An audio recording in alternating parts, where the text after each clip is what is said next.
আসসালামু আলাইকুম। প্রতি বছরই এপ্রিল আসলে আমার পলিনের অ্যালার্জি শুরু হয়। এপ্রিল মে 2 মাস চলবে। তো অ- এই অসুস্থতার মাঝখানেও দেশের সারাদিন বিভিন্ন ঘটনা ঘটে যাচ্ছে।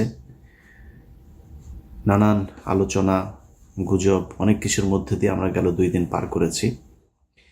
তো আমি সবগুলো ঘটনাকে একদম গুজব বা অহেতুকি আলোচনাগুলো উঠেছে এরকম আমি মনে করি না। এর এর পেছনে নিশ্চয়ই কিছু কারণ ছিল। আমি আমার যুক্তিগুলো তুলে ধরবো। আপনাদের অনেকের কাছেই এটার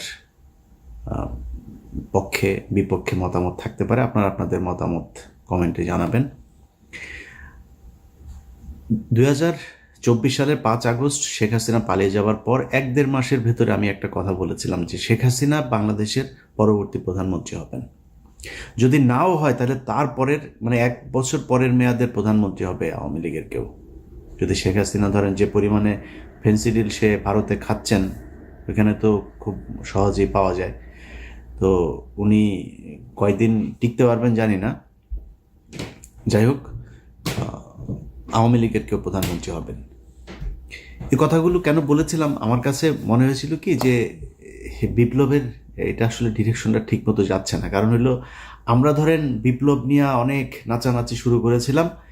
আমরা তো জানতাম না 5 তারিখের পরে আসলে এই 5 তারিখে এইভাবে হচ্ছে। কিন্তু ভারত তো সবই জানতো।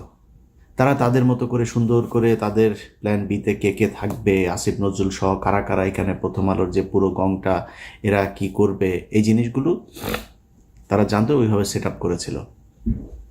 যে কারণে তার পরপরই এই যে প্রধান উপদেষ্টার এই যে প্রেস সেক্রেটারি শফিক সহ আসিফ নজরুলের ঘনিষ্ঠ যারা যারা আছে প্রথম আলো এদেরকে এখানে বসিয়ে দিয়েছেন, তারা তাদের মতো করে চালাচ্ছেন এই দেশের।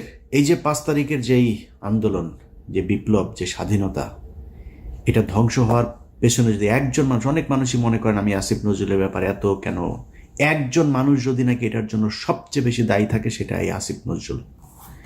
এর জন্য প্রতিটা জায়গায় সমস্যা হয়েছে।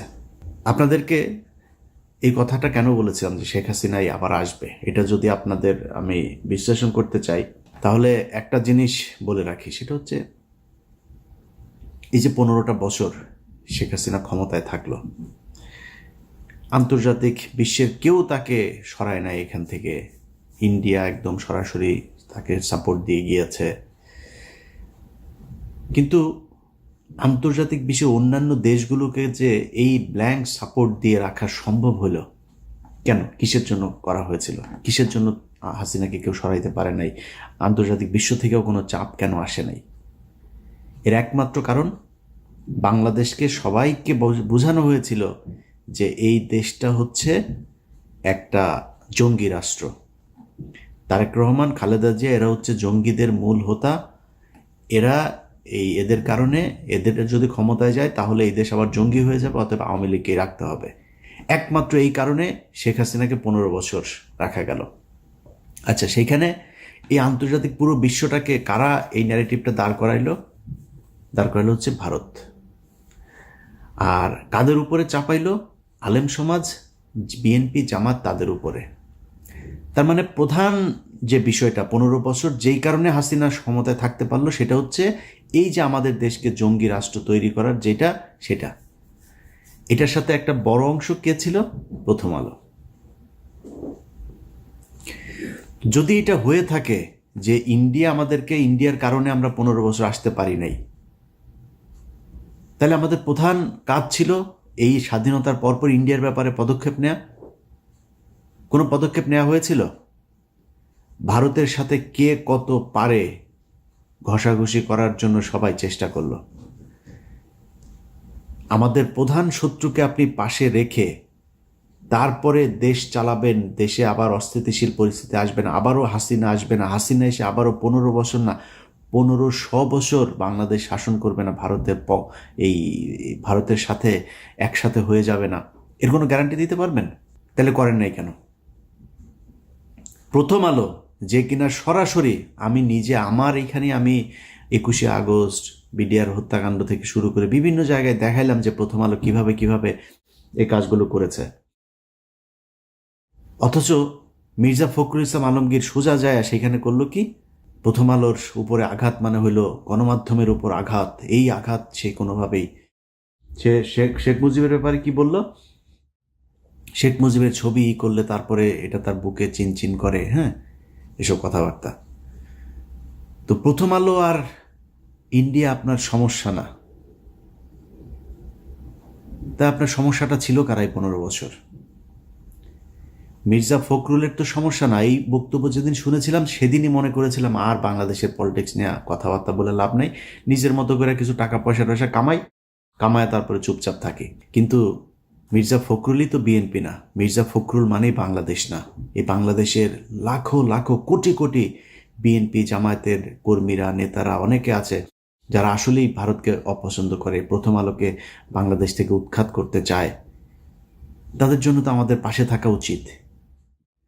মির্জা ফখরুলের একটা ঘর জামাই আছে, ওই যে ফাহাম আব্দুস সামাদ ফাহাম না কি যেন, এই ঘর জামাইটা এতদিন মির্জা ফখরুল অস্ট্রেলিয়াতে যে আওয়ামী লীগের কাছ থেকে যা ভাগটাক পাইতো এগুলো নিয়ে ওইখানে দিত, বউরে নিয়ে থাকতো। এখন সে বউ নিয়ে বাড়িতে এসেছে, গ্রামে মানে দেশে এসেছে। প্রতিদিন বিভিন্ন গণমাধ্যমে দেখি সে বক্তব্য দেয়। এতদিন কই ছিলেন? ওনার মেয়ের তো উচিত ছিল এখানে এসে তারপরে এগুলো নিয়ে নেতৃত্ব দেওয়া, কথাবার্তা বলা। বলে নাই তো, কোনো কিছুই করে নাই। এখন এসছে, কারণ এখন এই যে আবার লুটপাট শুরু হয়েছে। খবর নেন, যান। মির্জা ফখরুলের ভাইয়ের অত্যাচারে তার এলাকার লোকজন ঘরে থাকতে পারে না। বাংলাদেশের সবচাইতে বেশি আওয়ামী লীগের লোকজনকে পুনর্বাসিত করা হয়েছে মির্জা ফখরুলের এলাকায়। এগুলো নিয়ে কাজ করতেছে। এখন দিচ্ছি না কেন? বিএনপির অনেক মানুষজন ফোন করেন, ভাই এইখানে এইটা হচ্ছে, এখন দিচ্ছি না কারণ বিএনপিকে আসলে এখন করলে বিএনপির ভেতরে সমস্যা থাকবে, এরকম দুই একটা নেতাও থাকবে এই টাইপের, কিন্তু পুরো বিএনপিকে তো আপনি কালার করতে পারবেন। আমার এর পরের দেশের নেতৃত্বে কে আসবে? আপনি বিএনপিকে যদি সরেন তাহলে তো এটা মানে একটা পলিটিসাইজেশনের দিকে চলে গেল। তখন আপনি কি করবেন? কাকে আনবেন? এখানে একটা অন্য তৃতীয় পক্ষ আসবে, সেনাবাহিনী আসবে, ইন্ডিয়া সেই সুযোগ নেবে। সো আমার সেকেন্ড চয়েস হচ্ছে বিএনপি। অতএব এই কারণে বিএনপির বিষয় নিয়ে বিএনপি চাঁদাবাজি করে, এই করে সেই করে, নানান অভিযোগ। আমি বলে বিএনপি নিয়ে এখন কোনো কথা বলা যাবে না। বিএনপিকে নিয়ে বলার সময় আছে, অবশ্যই বিএনপিকে নিয়ে কথা বলা হবে, কিন্তু এখন না। যে কারণে এগুলো নিয়ে কথা বলি না। কিন্তু মির্জা ফখরুলরা এই কাজগুলো করছে। এখন মির্জা ফখরুলের তো কোনো সমস্যা হবে না। মির্জা ফখরুল তো আওয়ামী লীগের সাথে মিলেমিশে 15 বছর খুব শান্তিতে ছিল। সে একদিন এক ইয়েতে ক্যাবিনে ছিল, মানে আটক হয়েছিল। আটক হলে তারে নিয়ে সুন্দর করে 5 স্টার হোটেলে পর্যন্ত রাখা হইতো। এই মির্জা ফখরুল সহ কয়েকজন বিএনপির নেতা আছে, সবাই না, কয়েকজন, এদেরকে রাখা হইতো, খুব আরামে রাখা হইতো। তো এই লোকগুলিকে আপনার ওই ক্যাবিনে রাখার পর একদিন সে একজন বিএনপির, নাম বললাম না, বিএনপির এক নেতার সাথে সে বলছিল যে খালেদা জিয়ার কথা বলছে, এই মহিলার কারণে, এই মহিলার মাথায় সমস্যা আছে, এই মহিলার কারণে এখন আমারে এই জেলে আসতে হইল। মানে একটা কর্মসূচি দিয়েছিল খালেদা জিয়া, এটা 2000 ধরেন কত সাল, 20 সাল বা তার বা মানে জেলখানায় যাওয়ার আগের, আমার ঠিক সময়টা মনে নেই, জেলখানায় যাওয়ার আগের ওই সময়টাতে এটা বলেছিল। আচ্ছা, এখন মির্জা ফখরুলের তো সমস্যা নেই, এবং মির্জা ফখরুল এই দেশের এই আওয়ামী লীগের যে চিন্তা চেতনা, সে দেখবেন ছাত্রদল, যুবদল, বিএনপির লোকজনের সাথে তার যে আচরণ, আওয়ামী লীগের ক্ষেত্রে তার আচরণ দেখবেন চেঞ্জ। বিএনপির সাথে প্রচণ্ড কর্কশ, সে গায়ে হাত তুলতে যায়, চর মারে, ধাক্কা মারে। বিএনপির লোকজনের কথাবার্তা শুনলেই মনে হয় তার গায়ে আগুন ধরা যায়। এই জেনুইন একটা আওয়ামী লীগের। তো এদের কথা শুনে যদি আমরা কথা বলা বন্ধ করে দিই তাহলে তো সমস্যা। আপনি আওয়ামী লীগের এই যে সজীব ওয়াজেদ জয় সহ আওয়ামী লীগের যেসব ফেসবুক পেজ, টুইটার এগুলো আছে, এগুলোতে আপনি যান, গেলে দেখবেন তাদের মূল কাজ হচ্ছে বাংলাদেশকে জঙ্গি রাষ্ট্র হিসাবে প্রতিষ্ঠা করা। ইংলিশে আপনার ট্রান্সলেট করে তারপরে বাংলাদেশের বিভিন্ন ঘটনাকে তারা পৃথিবীর কাছে মিথ্যা সত্য মিলায়া তারপরে এগুলো ছড়াচ্ছে। তো এই যে কাজগুলো আওয়ামী লীগ করছে, তাদের মূল টার্গেট বাংলাদেশকে এই জঙ্গিবাদ এটার ইয়ে করা। আচ্ছা, এখন আমাদের উচিত ছিল কি? প্রথম উচিত ছিল যে যারা এগুলো করেছে তাদের বিচার করা। এই যে এই ভারত এবং আওয়ামী লীগ এগুলো করেছে, এটার ব্যাপারে শক্ত অবস্থান নেওয়া। আমরা সেই ভারতকে বসায় রাখলাম। আমরা যেই প্রথম আলো কিনা সারা দুনিয়ায়, প্রথম আলো, ডেইলি স্টার সারা দুনিয়াতে এইটারে আপনার ছড়ায় দিল। প্রথম আলো করে বাংলায়, ডেইলি স্টার করে ইংলিশে, সারা দুনিয়ায় এটা চলল। তাদের পাশে গিয়ে আপনি বসলেন, তাদেরকে বাঁচাইতে চাইলেন। তো আপনি একবারও চিন্তা করলেন না যে এদেরকে রেখে এরা যদি নাকি এই প্রথম আলোই তারেক রহমানকে খাম্বা তারেক বানিয়েছে, এই প্রথম আলোই তারেক রহমান খালেদা জিয়াকে জঙ্গিদের প্রশ্রয়দাতা, আশ্রয়দাতা বানিয়েছে। মনে নেই আপনার?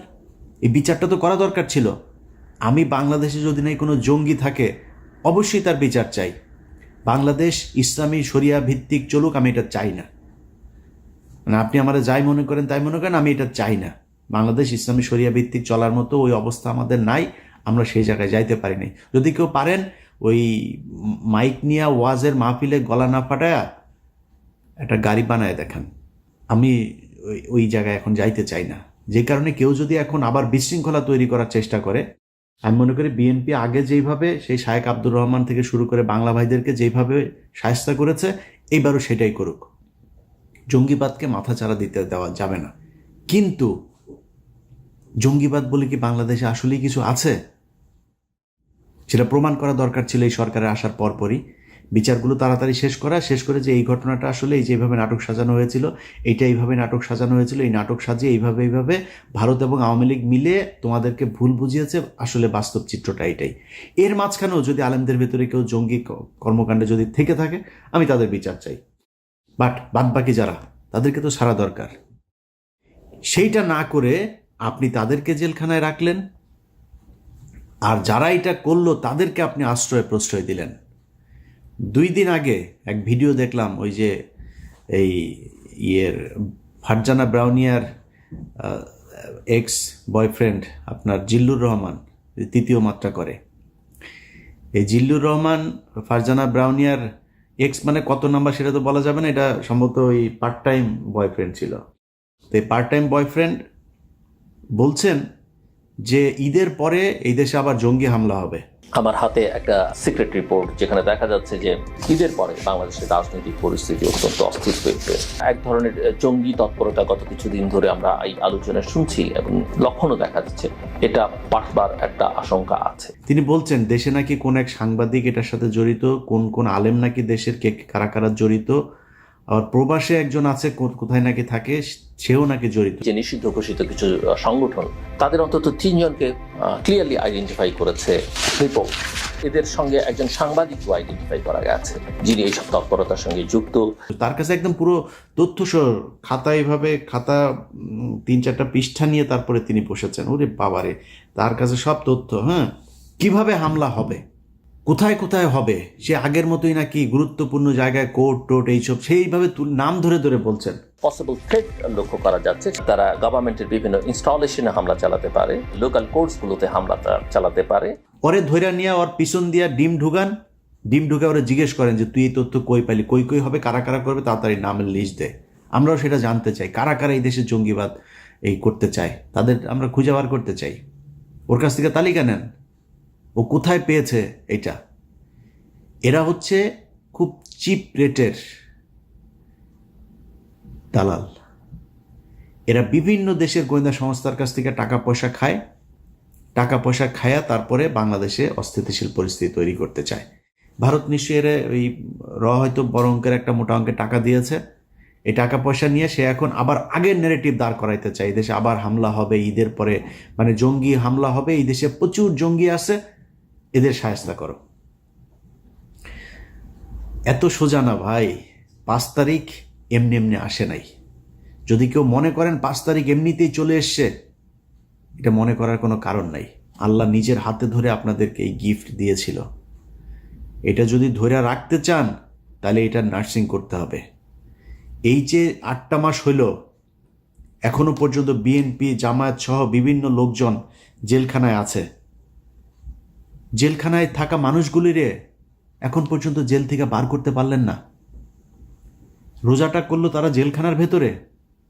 ইফতার কি করে, তার পরিবারের অবস্থা কি, 15 বছরে এই মামলা চালাইতে চালাইতে কি অবস্থা। আরে ভাই, এই জেলখানার মানুষগুলোর এই যে প্রতিদিন তাহাজ্জুদ নামাজ পড়া, আল্লাহর কাছে সাহায্য চাওয়া, দেশের জন্য আল্লাহর কাছে কান্নাকাটি করা, এই জন্য 5 তারিখ এসেছিল। তাদের চোখের পানির দাম দেন নাই, তাদেরকে এখন পর্যন্ত জেলখানায় রাখা তারপরে ক্ষমতায় চলে আসবেন। এত সোজা, এত ইজি আপনি ক্ষমতায় চলে আসবেন? এখনো তারেক রহমান দেশে যাইতে পারে নাই। ক্ষমতা বহু দূরের ব্যাপার। খুব প্রীতি দেখাইছেন না? শেখ হাসিনা দেশে আসবে, শেখ হাসিনা এই আবার করবে, আওয়ামী লীগকে আমরা মাফ করে দিব। তোর কাছে মাপ চাইছে? এখন আওয়ামী লীগকে পুনর্বাসিত করবে কি? কোন রিফাইন আওয়ামী লীগ আসবে, নাকি পিওর আওয়ামী লীগ আসবে, আওয়ামী লীগ আসবে, না কোন আওয়ামী লীগ আসবে, সেটা নিয়ে আলোচনা হয়। এই আলোচনা আপনাকে আসতে বলছে কি? আওয়ামী লীগ বলছে আপনার কাছে যে আমরা আসতে চাই, আমাদেরকে আওয়ামী লীগ নিবা নাকি এই রিফাইন আওয়ামী লীগ নিবা, কোনটারে নিবা, কোনভাবে আমাদেরকে নেওয়া যায়, চাইছে আপনার কাছে? এখনো প্রতিদিন হুমকি দেয়, এখনো প্রতিটা দিন বলে যে তারা করবে, চলে আসবে, এদিক দিয়ে আসতেছে, ওই দিক দিয়ে আসতেছে, হুঙ্কার দিতে থাকে। আপনি যে তারে মাফ করেন, আপনি যে তারে নিয়ে আলোচনা করতেছেন, সেই আলোচনার কারণটা কি? আওয়ামী লীগ কবে, কোন দিন আপনাকে বলছিল যে আপনি আমরা আমাদেরকে নেওয়ার ব্যবস্থা করেন, আমরা দেশে একটু ফিরতে চাই, আপনাদের সাথে কথা বলতে চাই? বলেছে নাকি? আমরা আলোচনা করছি। আওয়ামী লীগের লোকজন এই গতকালকে আসিফ নজরুল তার প্রিয় আওয়ামী লীগের লোকজনকে কোর্টের বিভিন্ন জায়গায় বসিয়ে রেখেছে। গতকালকেও এত ক্রুশিয়াল একটা সময়ের ভিতরে, কালকে মনে হয় 100 বার আওয়ামী লীগের লোকজনের দেখেছি শেখ হাসিনা ওই দিক দিয়ে ঢুকছে, ওই দিক দিয়ে তোরে ঢুকায় দেওয়া হবে, ঢুকতে বল। দেশের মানুষ এখনো ওই মেজাজে নাই। হ্যাঁ, সেনাবাহিনীও যদি নাকি তেড়িবেড়ি করে, সেনাবাহিনীর মধ্যম সারি জুনিয়র অফিসাররা বসে আছে, সৈনিকরা বসে আছে, 15 বছর বহুত হয়েছে।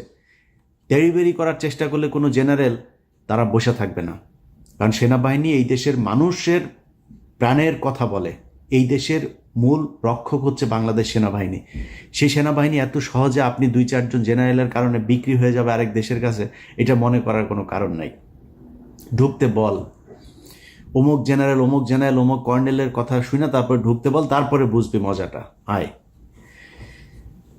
এগুলি করা হচ্ছে। এর মাঝখানে আপনি গতকালকে 2 জনের জামিন দিয়ে দিলেন। আওয়ামী লীগ কি করতো? আওয়ামী লীগ যখন দেশে পরিস্থিতি হইতো তখন সবগুলি নিয়ে ঢুকাইতো, জামিন টামিন সব বন্ধ। আপনি এই পরিস্থিতির মাঝখানে 2 জনের জামিন দিয়ে দেন, কিভাবে সম্ভব? এক এমপির বোর্ডে জামিন দিয়ে দিয়েছে, কিভাবে সম্ভব? আপনার এখানে আমরা আলোচনা করছি আওয়ামী লীগকে পুনর্বাসন, এই নিয়ে আলাপই চলবে না। কিসের আওয়ামী লীগ? ওদের বিচার হবে, ওরা রাজনীতি করতে চায়, করুক, সমস্যা নাই। আওয়ামী লীগের দেশে রাজনীতি করবে আওয়ামী লীগের নাম দিয়ে, করুক। কে করবে? কোন আসবে? আমরা চুজ করবো নাকি? আওয়ামী লীগের একদম সর্বোচ্চ নেতা থেকে যত সারা বাংলাদেশের পদস্থ যত আওয়ামী লীগের ছিল, সবার খুনের দায় এদের বিচার হবে।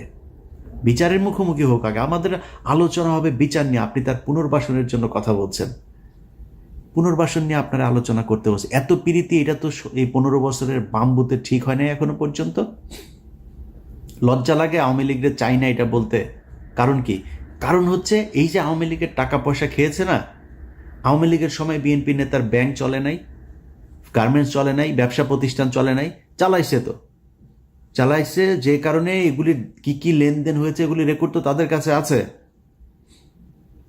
সেগুলি থাকার কারণে তারা এখন কথা বলতে পারে না। যেগুলি থাকার কারণে আওয়ামী লীগ যেটা শিখাই দেয় ওইটা বলতে হয়। তারেক রহমানের তারা দেশে নিতে চায় না। তো আমরা অনেক কথাবার্তা বলেছি তো গেল, বিশেষ করে 5 বছরে। এবার দেশের কোনো খারাপ পরিস্থিতি আসলে আমরা পাশে থাকব না, কারণ যা দেখলাম এইবার, যাকে যেখানে বসানো হয়েছে সে সেখানে যে লুটপাট করার চেষ্টা করেছে। কেউ এই দেশের কথা চিন্তা করে না, এই দেশের মানুষের কথা চিন্তা করে নাই। আপনি ছাত্ররা, আরে বাপ, তোর 100 কোটি টাকার মালিক হলে তুই সেই টাকা কই রাখবে এইটাই তো তুই জানিস না, এখনো সেইটাই শিখিস নাই। তুই টাকার পেছনে দৌড়ানো শুরু করছিস। তোর সাথে যারা কিনা মারা গিয়েছে তাদের পরিবারের গুলোর কাছে এখন পর্যন্ত টাকা পয়সা, তার সাহায্য সহযোগিতা, তার পরিবারের পাশে দাঁড়াইতে পারিস নাই। তুই টাকা পয়সা কামানো শুরু করছিস যারে যেখানে বসানো হয়েছে। এই জন্য তো মানুষ, খালি আমি না, মানে আমার চাইতে তো বেশি অবদান এই দেশে যারা রাস্তায় থেকে তারপর মারামারি করেছে, গুলি খেয়েছে, মারা গিয়েছে, অন্ধ হয়েছে, পঙ্গুত্ব বরণ করেছে, এই লোকগুলি আর আসবে না আপনার পাশে। এইভাবেই থাকতে হবে। তো যেটা আগেই বলছিলাম যে মির্জা ফখরুলের মতো এইসব কালপিট আওয়ামী লীগের দালাল যারা আছে তাদের জন্য যে কথা বলবো না এটা না বলে পারি না, কারণ ওই যে সাধারণ মানুষগুলো আছে না তাদের জন্য। বাট আমার মনে হয় আর কি সাধারণ মানুষের এটাই মনে হয় ভাগ্য, এই কোনো পাপ বোধহয় আছে যেই কারণে আমার কপালে আসলে ভালো কিছু নাই ভাই, এই জন্যই হয়তো এরকম হয়। তা না হইলে এরকম বিশাল একটা সুযোগের পরে এই দেশের মানুষগুলি ঠিক হইল না, মানে মানুষগুলি বলতে এই যে যারা জায়গা মতো বসানো হইলো তারা কেন ঠিক হইলো না এটা আমি জানি না, এটার কোনো ব্যাখ্যা নাই ভাই। ও আমার আজকের ভিডিওর মূল কথা হয়েছে যে ভাই, যে জন্য এই দেশটা 15 বছর আরেক দেশের কাছে জিম্মি ছিল সেটা পয়েন্ট আউট করা এবং পদক্ষেপগুলো নেয়া। এটা যদি না নেন কালকে পরশু এই যে ঝুঁকির ভেতরে আপনাকে থাকতেই হবে। ভারত আপনাকে কখনোই শান্তিতে থাকতে দিবে না, এটা মনে করার কোনো কারণ নাই। অতএব যদি মনে করেন ওই ঝুঁকি, ওই শত্রুকে দমন করতে হবে, প্রকাশ্যে আনতে হবে, প্রকাশ করতে হবে যে ইয়েস আমরা এটা চাই না। এক বিএনপি আর জামাত যদি নাকি প্রথম আলোকে শেল্টার না দিত, প্রথম আলো বাংলাদেশে এতদিন থাকতে পারতো না। অনেকে বলে গণমাধ্যম, আরে ভাই গণমাধ্যমের মাঝখানে অনেকগুলো অফিস টফিস সব জ্বালায় দেওয়া হয়েছে, তো কি হয়েছে? বন্ধ হয়ে গিয়েছে, কি হয়েছে? করা হয়নি। প্রথম আলোর যেই সাংবাদিকগুলো, এই যে টিপু সুলতান থেকে শুরু করে যেগুলো আপনার জঙ্গি নাটক সাজাইতো, কারোর ব্যাপারে কোনো পদক্ষেপ নেওয়া হয় নাই। একদম ওইভাবে প্রথম আলো চলছে, আনচেঞ্জড, এইভাবে আপনি চালায় যাচ্ছেন। তো এই জন্য বাংলাদেশ স্বাধীন হয় নাই এবং এইভাবে স্বাধীন রাখা যাবেও না। যে কারণে আমি মনে করি সব কিছু তাদের মতো করে সেট আপ রেখে তারপরে কেউ যদি মনে করেন সামনে নির্বাচন হবে আর সেই নির্বাচনে বিএনপি ক্ষমতায় আসবে, আমি মনে করি না এটা ঘটতে যাচ্ছে। কিছু একটা ডিফারেন্ট কোনো কিছু একটা যে কোনো সময় ঘটে যাইতে পারে যদি আসল জায়গায় হাত না দেন। আশা করি আমার ভিডিওর উদ্দেশ্য আপনাদেরকে বোঝাতে পেরেছি। সবাই ভালো থাকবেন। আল্লাহ হাফেজ। বাংলাদেশ জিন্দাবাদ।